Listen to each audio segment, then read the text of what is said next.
주의 전에 올라오신 여러분을 주님의 이름으로 환영하고 축복드립니다. 우리 인간에게는 세 가지 차원이 있습니다. 하나는 지식의 차원, 또 다른 하나는 신념의 차원, 그리고 다른 하나는 신앙의 차원입니다. 우리는 이렇게 묻습니다.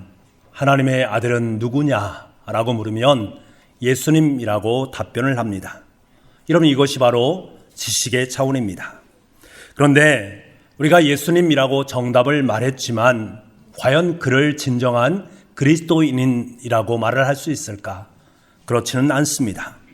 기독교에 대한 어떤 지식을 가졌다고 해서 그 사람의 삶 자체가 그리스도인의 삶으로 변화된 것이 아니기 때문에 그렇습니다. 우리에게 중요한 것은 하나님에 관해서 아는 것이 아니라 우리의 삶이 진정한 그리스도인으로 변화되었는가, 이것이 중요한 것입니다. 둘째는 신념의 차원입니다. 어떤 사람이 교회 생활에 익숙하게 되면 교회 공동체에 속한 습관과 행동 규범, 규율 등을 따르는 것에 대해서 강한 의지를 가집니다. 그리고 그것을 열심히 삶을 통해서 살아냅니다. 이것이 바로 신념의 차원입니다. 이분들은 교회 생활에서는 참으로 모범적인 생활을 할 수가 있습니다. 하지만 이들에게서 생명력 있는 신앙의 역동성은 찾아보기가 쉽지 않습니다. 마지막으로 신앙의 차원입니다. 이 신앙의 차원은 사도 바울이 다메섹 도상에서 예수님을 만난 것과 같은 경험을 하는 차원을 말합니다.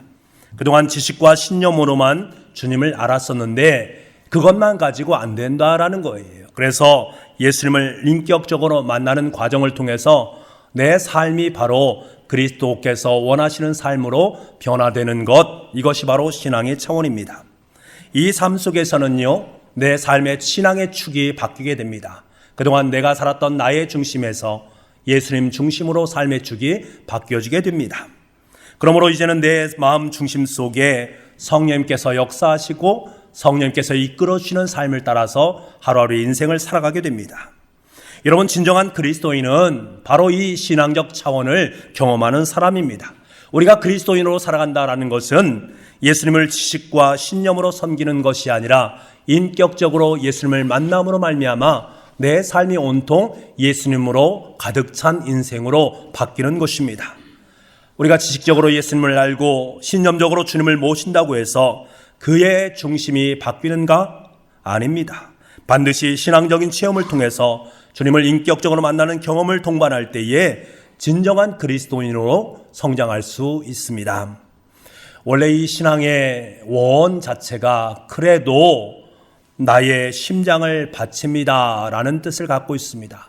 이것은 우리 신앙의 자리를 너무나도 귀하게 대변해 주고 있습니다.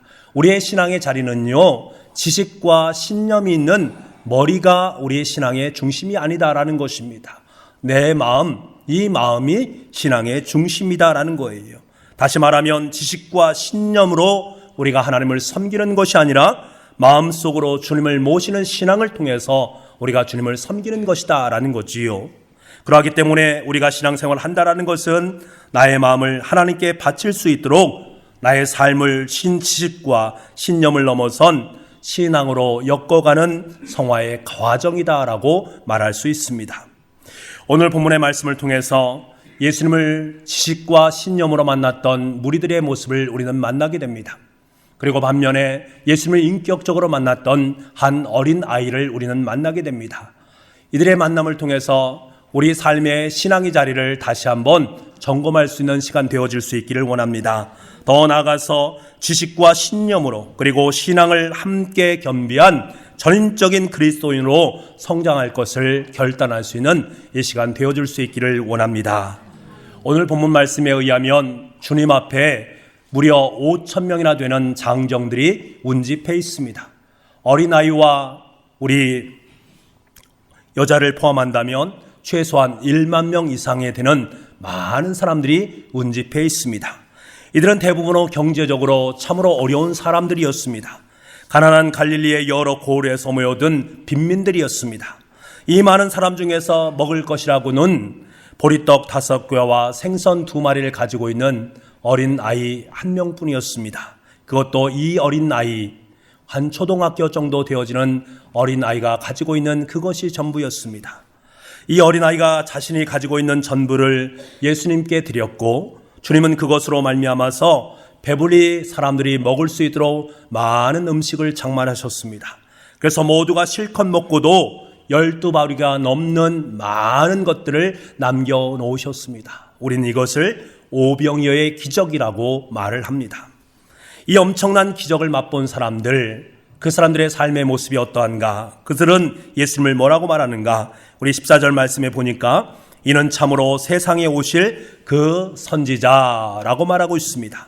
다시 말해서 지금까지 기다리고 고대했던 메시아가 우리 가운데 왔다. 저분이 바로 우리가 기다리던 메시아다라고 선언하고 있는 것입니다. 이런 기적을 행할 분은 인간이 아니다라는 거예요. 오직 메시아 되시는 구세주만 이러한 기적을 일으킬 수 있다. 저분은 바로 메시아다라고 인정하는 것입니다. 그런데 그때 돌연 예수님께서는 그 자리를 떠나셔서 홀로 산으로 올라가셨습니다. 왜 그러셨을까? 15절에는 그 이유를 우리에게 분명하게 말씀해 줍니다. 우리 15절 말씀을 함께 읽겠습니다. 15절입니다. 시작.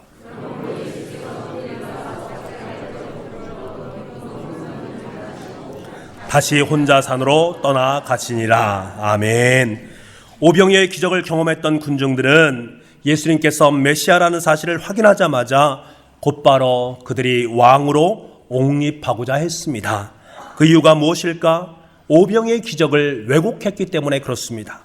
오병이어의 기적은 예수님께서 이 땅에 오신 이유에 대해서 너무나도 분명하게 말씀해 주고 있습니다. 나는 생명의 떡이다. 나는 너희들을 살릴 생명의 떡이다 라는 사실을 정확하게 밝히기 위해서 예수님께서 이 땅에 오셨습니다. 하지만 군중들에게는 생명의 떡 되시는 예수님을 깨닫고 그 예수님을 맞이할 수 있는 영적인 눈이 열리지 않았습니다. 이들 향해서 주님께서는 26절에서 27절 말씀에서 이렇게 말씀하십니다. 예수께서 대답하여 이르시되 내가 진실로 진실로 너희에게 이르노니 너희가 나를 찾은 것은 표적을 본 까닭이 아니요 떡을 먹고 배부른 까닭이로다. 썩을 양식을 위하여 일하지 말고 영생하도록 있는 양식을 위하여 하라. 주님께서 이들의 행동에 대해서 분명하게 말씀하십니다. 썩을 양식을 위해서 살아가는 존재다라는 사실을 단정적으로 말씀해 주고 계십니다. 기적을 보았으면 그 기적의 이면 속에 담겨져 있는 그것을 생각해야 되는데 그들은 오직 자신의 배만 배불리는 썩을 양식을 채워가는 존재로 인식되어지고 있다. 예수님께서는 그렇게 말씀을 하고 계십니다. 여러분, 이들은 지금 예수님을 어떻게 인식했기에 썩을 양식을 위한 삶을 살아가는 존재가 되었습니까? 이들은 예수님을 구약시대로부터 메시아다라는 사실을 인정했습니다. 그리고 그 메시아 되시는 주님께서 지금 이 자리에 있다라는 사실도 알고 있었습니다만 이 메시아에 대해서 그들은 잘못된 생각을 품고 있었습니다. 이들에게 메시아는 경제적 측면에서 자신의 배를 채워줄 수 있는 분으로 인식을 했고 정책으로 보게 되면 로마의 압제로부터 자신을 해방할 해방 대통령으로 인정하고 있었다라는 거예요. 그래서 그들을 예수님을 임금으로 모시기를 원했던 것입니다. 예수님을 단지 자신들의 욕구를 충족하는 도구에 불과했던 것입니다. 여러분, 이 군중들은 지식적으로 메시아를 잘 알고 있었습니다. 신념적으로도 메시아에 대한 확신을 품고 있었습니다만 이들의 마음속에 신앙적으로 예수님을 만나는 은혜를 경험하지 못했습니다. 만약 지금 오병이어의 기적을 일으키시는 예수님께서 생명 되시는 주님이라는 사실을 그들이 정확하게 인식했다면 그분을 인격적인 주님으로 모시고 그들의 삶의 자리를 주님과 함께하는 삶의 자리로 만들어 갔을 것입니다. 만약 자신을 앞에 나누고 있는 물고기와 보리떡을 보면서 그 떡이 생명의 떡이다, 진정으로 나를 살릴 영원한 생명의 떡이다 라는 사실을 생각했더라면 군중들은 그 오병이어의 기적 속에서 하나님의 나라를 경험했을 것입니다. 계속되는 예수님의 말씀 속에서 오병이어의 기적은 단순히 하루 동안 먹고 사는 문제가 아니다, 하나님 나라의 천국에서 영원한 잔치를 누리는 것이다 라는 이 사실을 그들은 인식했을 것입니다. 하지만 그들은 기적 속에서 예수님을 만나지도 못했고 하나님 나라의 천국 잔치를 경험하지도 못했고 어린아이로부터 나누어진 떡이 주는 그 진정한 의미를 깨닫지도 못했습니다. 오직 그들이 집중했던 것은 떡과 기적뿐이었습니다. 여러분, 이들은 지식과 신념으로 메시아가 오셨다라는 사실을 잘 알고 있습니다. 지금 여기에 계시다는 사실도 알고 있습니다. 하지만 이들은 자신의 중심을 주님께 내어놓지 못했습니다. 여러분, 바로 이것이 지식과 신념으로 예수님을 만나는 한계점이다라고 말할 수 있습니다. 그렇다면 제자들의 모습은 과연 어떠한가? 예수님께서 우리가 어디서 떡을 사서 이 사람들을 먹일 수 있겠는가라고 제자들에게 묻습니다. 이때 빌립이 이렇게 말합니다. 각 사람으로 조금씩 받게 할지라도 200데나리온의 떡이 필요한데 지금 그 떡이 없습니다 라고 아주 지적으로 합리적으로 말을 합니다. 이에 대해서 예수님은 말씀하시지요. 지금 빌립은 이런 말을 하는 것입니다. 예수님께 뭐라고 말하냐면 이렇게 말하는 거예요. 여기에 있는 모든 사람들이 적은 양의 떡이라도 빠짐없이 먹기 위해서는 200데나리온 정도의 떡이 지금 필요합니다. 그런데 예수님 보십시오. 1데나리온은 하루 동안 노동자가 일한 품삯 아닙니까? 한 5만 원으로 칩시다. 그렇다면 200만 명 정도 되는 사람 곱하기 5만 200데나리온이니까 200 곱하기 5만 하면 1000만 원 아닙니까? 예수님, 지금 우리에게 1000만 원이 있습니까? 없지 않습니까? 그렇다면 예수님께서 우리에게 떡을 주신다라는 말 이제 더 이상 하지 마십시오 라고 말하는 것입니다. 여러분, 이것이 예수님께 드렸던 제자 빌립의 말이었습니다. 그동안 예수님과 동거동락하면서 예수님께서 베푸신 수없이 많은 기적을 경험했음에도 불구하고 이 제자의 말은 이렇게 끝나는 것입니다. 이 대답과 믿지 않는 무리들과의 대답은 너무나도 일치하고 있음을 봅니다. 아무런 차이점을 발견할 수가 없는 거예요. 또 다른 제자 안드레는 이렇게 말합니다. 한 아이의 보리떡 5개와 물고기가 있음을 예수님께 말하면서 그는 이렇게 말하지요. 9절 말씀에 여기에 한 아이가 있어 보리떡 5개와 물고기 2마리를 가지고 있나이다. 그러나 그것이 이 많은 사람에게 얼마나 되겠사옵나이까. 이 물고기를 가지고서 이 떡을 가지고서 이 많은 사람들을 어떻게 먹일 수 있겠습니까? 빌립과 동일한 말을 하고 있는 안드레의 모습을 보게 됩니다. 여러분, 제자들이 정말 하나님을 믿었다면, 정말 예수님께서 하나님의 아들이시다라는 그 사실을 믿었다면 주님께서는 자신의 판단과 계산과는 전혀 다른 판단과 계산을 하실 수 있다라는 이 사실을 인정했을 터인데 그들은 그것을 하지 못했습니다. 이들은 지식적으로 자신들의 판단과 계산을 절대적인 신념으로 신봉하고 있습니다. 이들의 모습은 무리들과 별반 다르지가 않습니다. 빌립과 안드레는 예수님을 자신의 합리적인 이성의 틀 속에 가두어 놓고 예수님의 능력을 축소시키고 있습니다. 사랑하는 북부가족 여러분, 군중들에게 생명의 떡이신 주님께서 곁에 계십니다. 하지만 그들은 자신의 신념과 지식으로 주님을 자신의 배를 배불리는 존재로 인식하고 있습니다. 빌립과 안드레 곁에도 생명의 주인 되시는 주님께서 그들과 함께하고 계십니다. 하지만 자신들의 지식과 신념으로 인해서 주님보다 자신들을 더 합리적이고 더 이성적이다라고 판단하는 우를 범하고 있습니다. 그로 인해서 이들 모두는 자신의 지식과 신념 속에 예수님을 가두고 있습니다. 이들의 지식과 신념은 예수님의 오병이의 기적을 막는 꼴이 되었단 말입니다. 여러분, 생각해 보십시오. 여기 엄청나게 배가 고픈 사람이 있습니다. 그에게 지금 필요한 것은 무엇입니까? 다른 것이 아닙니다. 그에게 지금 당장 필요한 것은 떡입니다. 떡이 있기 때문에 그 떡을 먹는 것입니다. 그런데 어떤 사람이 이렇게 말합니다. 이 떡을 만들기 위해서는 쌀과 팥의 비율을 2:1로 되어야 하고 물은 어느 정도 넣어야 찰진 떡을 만들어진다라는 지식을 그 자리에서 말한다면 그 지식이 과연 그 배고픈 사람에게 무슨 유용한 일을 안겨줄 수 있겠습니까? 2:1의 황금 비율이 떡만이 정말 맛있는 떡이고 다른 떡은 별로 맛없는 떡이다 라고 말하는 신념을 가지고서 어떻게 지금 배를 앓고 있는 그가 배가 고픈 그 사람에게 유용한 것이 될 수 있겠느냐는 것이요. 지금 가장 필요한 것이 무엇입니까? 배고픈 사람의 가장 필요한 것은 생명의 떡입니다. 우리에게 가장 필요한 것은 무엇입니까? 지금 이 떡이, 생명 되시는 이 예수님이 지식적으로 신념적으로 내 삶 속에 이렇게 역사하는 것, 그것이 중요합니까? 아니에요. 예수님 그분 자체, 생명의 떡이신 예수님 자체가 우리의 삶 가운데 가장 필요하고 중요하다라는 사실입니다. 혹시 여러분 중에 지식적으로 예수님에 대해서 많이 안다라고 착각하시는 분이 계십니까? 내가 성경을 보고 내가 성경 말씀을 다른 사람보다 많이 보았다라고 착각하시는 분들이 계십니까? 그 지식이 여러분을 예수 그리스도의 삶으로 더욱더 성숙시키게 만들었습니까? 신념적으로 난 정말로 신실한 그리스도인이다 라고 여기면서 살아가는 그 신념의 사람, 그것이 여러분을 진정한 그리스도인으로 이끌어가는 총량자가 되었습니까?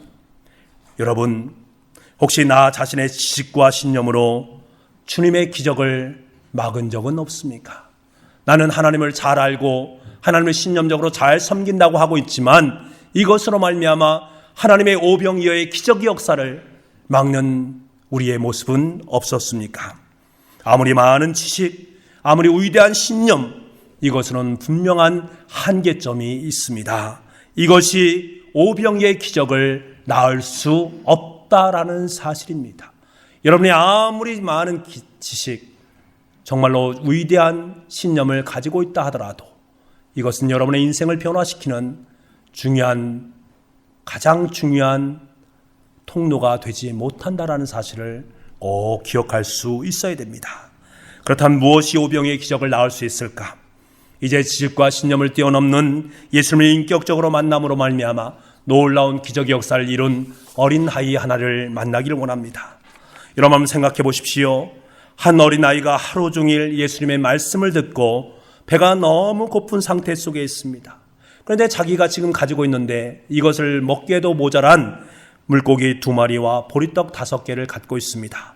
이것이 어린아이인 것을 감안할 때 이것을 전부 다른 사람을 위해서 내어놓는다? 결코 쉽지 않은 일입니다. 어디 어린아이뿐이겠습니까? 장성한 사람도 지가 배가 지금 고파서 배를 움켜쥐고 있다면 자신 있는 것 조금이라도 다른 사람에게 나눠준다? 쉽지 않은 일입니다. 그런데도 불구하고 어른도 아닌 어린아이가 이러한 귀한 일을 단행하고 있습니다. 어떻게 이것이 가능했을까? 지금 산에서 말씀을 듣는 군중들은 오늘 처음 산에 올라온 사람들이 아니었습니다. 마태복음 5장에 보면 이미 이들은 산상보훈에서 산상 위에서 주님의 가르침을 받았던 사람들이었습니다. 그런데 중요한 것은 예수님께서 일회적으로 산에서 한 번 가르친 것이 아니라 그 가르침이 여러 번이었다라는 거예요. 마태복음 5장 말씀을 보게 되면 예수께서 무리를 보시고 산에 올라가 앉으시니 입을 열어 가르쳐 이르시되 라고 말씀하십니다. 여기서 가르친다라는 이 단어는요, 미완료 시제로 되어 있습니다. 이 미완료 시대라는 것은 일회적으로 한 번 끝나는 것이 아니라 반복적이고 계속적으로 사용할 때 쓰는 시제가 바로 이 미완료 시제입니다. 다시 말해서 예수님께서 산의 평지에서 말씀을 전하실 때, 복음을 전하실 때, 하나님 나라를 전하실 때 일회적으로 전하신 것이 아니라 반복적으로 계속해서 여러 번 가르치셨다라는 사실입니다. 아마도 오늘 말씀에 나오는 어린아이도 예수님의 말씀을 반복적으로 들었을 것입니다. 이 어린아이는 반복적으로 예수님 말씀을 들으면서 예수님의 말씀에 심취되었을 것이고 자연스럽게 예수님께서 말씀하시는 하나님 나라에 대한 꿈을 마음속에 품게 되었을 것입니다. 하나님 나라의 소망을 마음속에 품었을 거예요. 이때 예수님께서 먹을 것을 찾으신다라는 소식을 듣게 되었고 이 아이는 주님을 위해서 기꺼이 자신이 가지고 있는 그 모든 것을 주님을 위해서 내어놓을 수 있게 된 것입니다. 이 어린아이의 마음속에는 주님의 말씀이 있었습니다. 이 어린아이의 마음속에는 주님의 말씀에 대한 결단이 있었습니다. 예수님을 인격적으로 만나고 나니까 하나님 나라의 백성으로 살아간다는 것이 무엇인가를 이 어린아이는 마음속으로 깨닫게 된 것입니다. 그러자 자신이 가지고 있는 것이 비록 작은 것이지만 주님을 위해서 과감하게 내려놓았습니다. 어린 나이에 삶의 축이 바뀐 것입니다. 내 인생의 축, 하나님의 축으로, 예수님의 축으로 아름답게 변화된 것입니다. 사랑하는 성도 여러분, 우리의 삶의 축은요, 하루아침에 바뀌는 것이 아닙니다.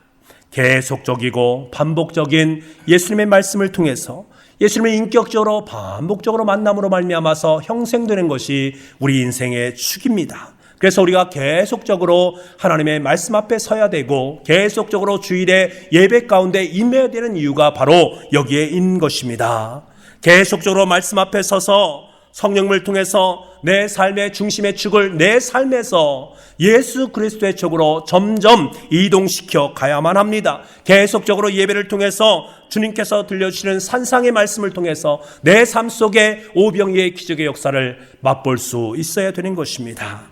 그때 성령님은 내 자리를 예수님의 자리로 바꾸시고 자신을 전부라고 여기던 그것들 이제 주님 앞에 온전하게 내어놓을 수 있는 삶을 살아갈 수 있게 되는 것입니다. 사랑하는 성도 여러분, 한 어린아이의 중심의 축이 주님께로 향했을 때 주님은 어린 나이로부터 받은 오병이어를 가지고 하늘을 우러러 축사하셨다라고 말씀하십니다. 이 축사하셨다라는 말은 원래는 감사했다라는 말입니다. 원어적으로 감사했다라는 말입니다. 주님께서는 한 어린아이로부터 받은 오병이어로 하나님 앞에 먼저 감사의 기도를 드리고 있습니다. 그 감사의 기도를 드린 결과 작디 작은 오병이어는 대군중을 먹여 살리는 생명의 떡이 되었습니다. 여러분, 우리는 기적이나 표적을 대단한 것으로 착각하면서 살아갈 때가 참 많이 있습니다. 눈으로 보이는 엄청난 가시적인 것이 내 삶 속에 들어올 때 이것은 하나님의 기적이다, 이것은 하나님의 능력이다, 이것은 하나님의 표적이다 라고 여기면서 우리는 그것을 기뻐합니다.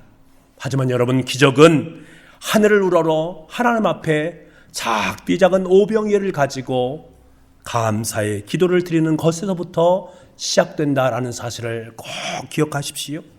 한 어린아이의 보잘것없어 보이는 오병이어가 하늘을 우러러 감사 기도로 드려졌을 때 이미 하늘로부터 그 기적은 시작되고 있다는 사실을 꼭 기억할 수 있기를 원합니다.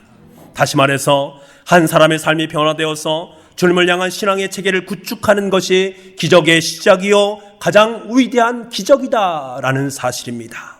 그리고 여러분, 이 기적은 또 다른 기적을 낳게 되는 것입니다. 오늘은 2017년 러브153 전도축제 선포주일입니다. 우리는 이제 오늘부터 시작해서 6월 18일까지 8주간에 걸쳐서 러브153 전도축제를 갖게 됩니다. 8주 기간을 통해서 오병이어의 기적이란 주제를 가지고 하나님께서 내 삶 속에 어떠한 기적을 일으켜 가시는가를 함께 경험하는 은총의 시간이 될 것입니다. 저와 여러분은 주님으로부터 청주 북포교회의 아름다운 성도로 부름을 받았습니다. 그리고 주님께서는 저와 여러분을 통해서 당신의 뜻을 세워가기를 원하십니다. 여러분, 그 뜻이 무엇입니까? 바로 한 영혼을 향한 구원의 역사입니다. 주님께서는 한 영혼을 구원하시기 위해서 오병이어의 기적을 일으키셨습니다. 어린아이의 마음속에 임하셔서 그의 전부를 하나님께 드리도록 만들어 주심으로 말미암아 오병이어의 기적을 일으키셨고, 이를 통해서 하나님 나라의 풍성한 천국잔치를 맛볼 수 있도록 만들어 주셨습니다. 사랑하는 성도 여러분, 우리는 가진 것이 별로 없습니다. 어린아이가 가지고 있는 오병이어, 우리의 마음속에, 우리의 삶 속에 가지고 있는 것은 그거밖에 없습니다. 이것은 나 혼자 먹기에도 부족합니다. 그런데 주님께서는 우리가 가지고 있는 그 오병이어에 주목을 하고 계십니다.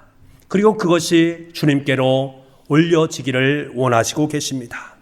내가 가지고 있는 오병이어를 주님께서는 높이 하늘을 우러러 들기를 원하시고 감사 기도를 드리기를 원하십니다. 그로 말미암아 하늘 천국의 풍성한 잔치를 누리기를 원하시고 계십니다. 여러분이 지금 두 손에 쥐고 있는 보잘것없는 그 오병이어는 과연 무엇을 말합니까? 그것은 나만을 위한 물질일 수도 있고, 나만 예수 잘 믿고 살아가면 되지라는 생각일 수 있고, 이 정도 믿으면 내 믿음은 괜찮은 믿음이다 라고 여기는 신념일 수도 있습니다. 여전히 부족한 것이 많은 오병이어를 꼭 손에 움켜쥐고 이것을 가지고 삶을 살아가는 것, 그래도 난 괜찮다라고 여기는 우리 인생의 오병이요. 그런데 여러분, 이것이 그대로 여러분의 손에 쥐어지고 있는 한 결코 오병이어의 기적은 일어날 수 없습니다. 그 손을 주님 앞에 올려드리기를 원하시고 계십니다. 나의 부족하고 연약한 것처럼 보이는 오병이를 부끄러운 마음으로 올려드릴 때 주님께서는 그것을 감사로 그리고 난 다음에 더 큰 기적의 역사로 일구시는 줄 믿습니다.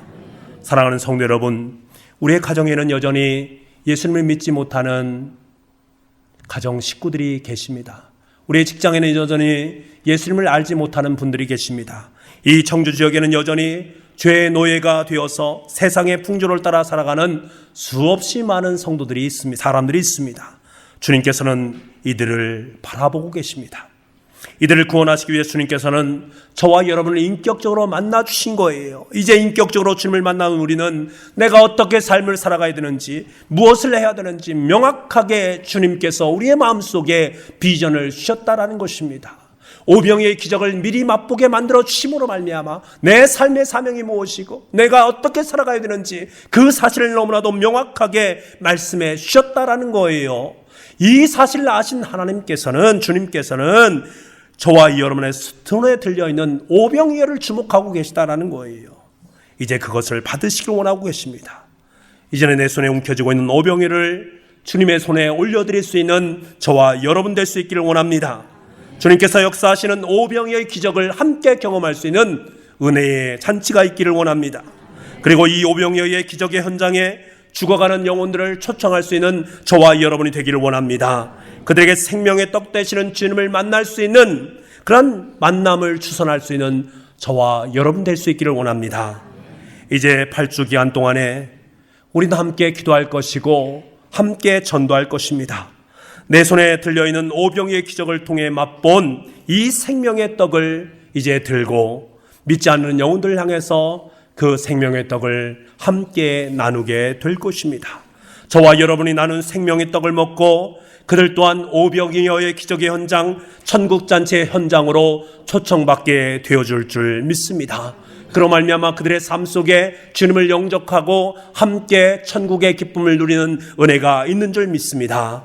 이 러브153 전도축제에 기쁨과 감격으로 참여함으로 말미암아 하나님께서 나를 통해서 오병이어의 기적의 역사를 일구어 주셨습니다. 마음껏 그 주님을 찬양하고 마음껏 그 주님을 나누고 그 주님을 통해서 또 다른 오병이어의 기적의 역사를 계속적으로 이어갈 수 있는 저와 여러분의 인생 되어줄 수 있기를 간절히 소망합니다. 기도하겠습니다.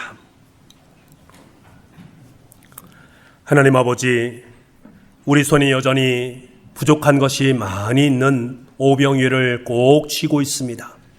그 오병이어 속에는 내 마음이 담겨 있고 내 자신이 담겨 있고 나의 물질이 담겨 있고 나의 삶이 담겨져 있습니다. 그것만 있으면 나는 그래도 괜찮은 삶을 살아가고 있다라고 여기는 지식과 신념이 내 삶 속에 있습니다. 주님께서는 그것을 주목하시고 그것을 바라보시고 주님께로 올려드리기를 소망하고 있습니다.